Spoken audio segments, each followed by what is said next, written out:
Professor Claire Smrekar, a devoted supporter of the Humphrey Fellowship Program. This year, Dr. Smrekar was a passionate Humphrey advisor, seminar speaker, and class professor who played an active and essential role in Fellows' professional and leadership development this year. Claire took the time to know many of the Fellows and supported them in any way she could, and as a result, the Fellows selected her as the Humphrey Impact Speaker. So without further ado, please welcome her.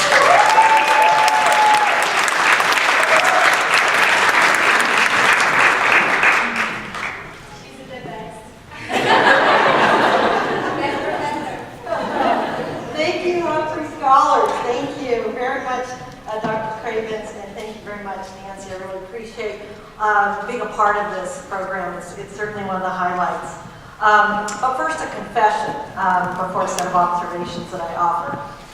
Every June, I receive an email from Nancy, just a month after graduation, writing to invite me to speak to the Fellows program, present on my policy research in November.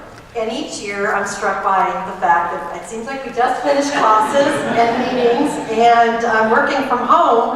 I am working, but I'm working from home and I'm looking for a little bit of downtime. And I can't believe you schedule so far in advance either, because that's nothing I ever do. Not the planner, exactly. So, but what happens year after year, every fall, is I spend this incredible 2 hours plus with this group of Humphrey Scholars, a new group, of course, every year. And it's enriching, and it's dynamic, and it's intellectually blow your mind kind of experience, and I absolutely love it. And every year tell you it's a highlight of my professional life, and I really mean that. Impact, that's my theme. That's what you do, is you impact our lives and our thinking and the way we think about leadership. So this year I enjoyed again the vital contributions and critical insights of the Humphrey Fellows who audited my courses, Livney, Kelly, Lassong, Roselle, and others. And one week this past fall semester, on a Tuesday afternoon at 4 o'clock, my class gathered. And I began the discussion, and before I could really get more than 2 or 3 words out on this afternoon, the other students stopped me and said, "Wait, where are the Humphrey Scholars? What happened to them? Why are they not here? When are they coming back?" And I assured the nervous students in my class, the panicked students, the concerned students, that the Fellows were just in Washington, D.C., and they would be back next week. No worries, no concerns. Impact.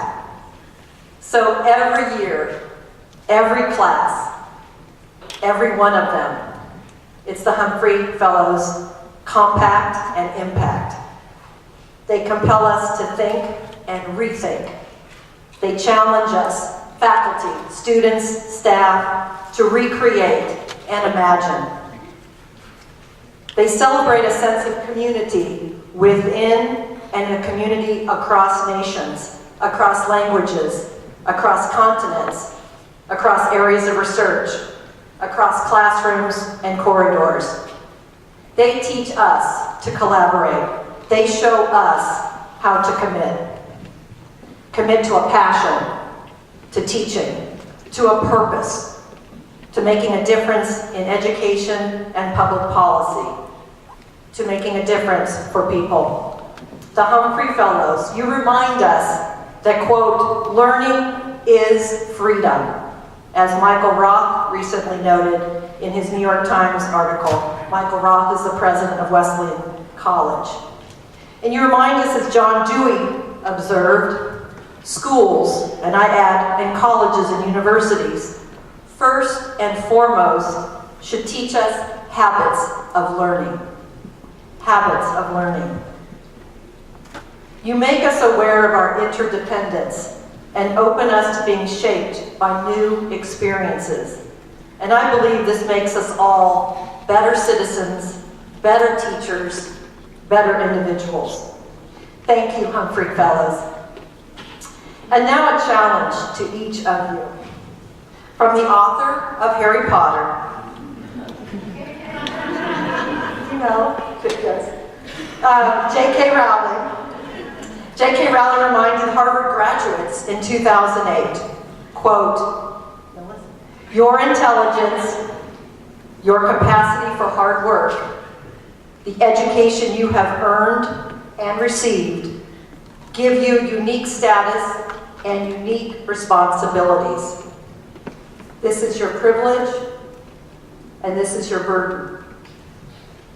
She continues, "If you choose to use your status and influence to raise your voice on behalf of those who have no voice, if you choose to identify not only with the powerful, but with the powerless, if you retain the ability to imagine yourself into the lives of those who do not have your advantages, then it will not only be your proud families who celebrate your existence, but thousands and millions of people whose reality you have helped change." Rowling concludes, "We do not need magic to change the world. We carry all the power we need inside ourselves already. We have the power to imagine better." It seems appropriate to extend these words to you, Humphrey Fellows. And now my last words. It comes from Dr. Seuss.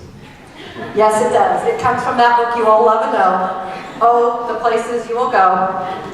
And this actual copy was a gift from my sisters. I have two sisters and a brother, to me when I graduated with my doctorate from Stanford University and prepared to arrive here to my first teaching, my first and I hope only final. I don't think I'm going anywhere. My final stop here, because I love it. It's a great kid here at Vanderbilt. Love this kid. Okay, so I'm not going to read the whole book. Of course, that would be a little odd. I'm just going to read 2 pages. Okay. "Oh, the places you will go. You'll be on your way up. You'll be seeing great sights. You'll join the high flyers who soar to high heights. You won't lag behind because you'll have the speed. You'll pass the whole gang and you'll soon take the lead. Wherever you fly, you'll be the best of the best. Wherever you go, you will top all the rest."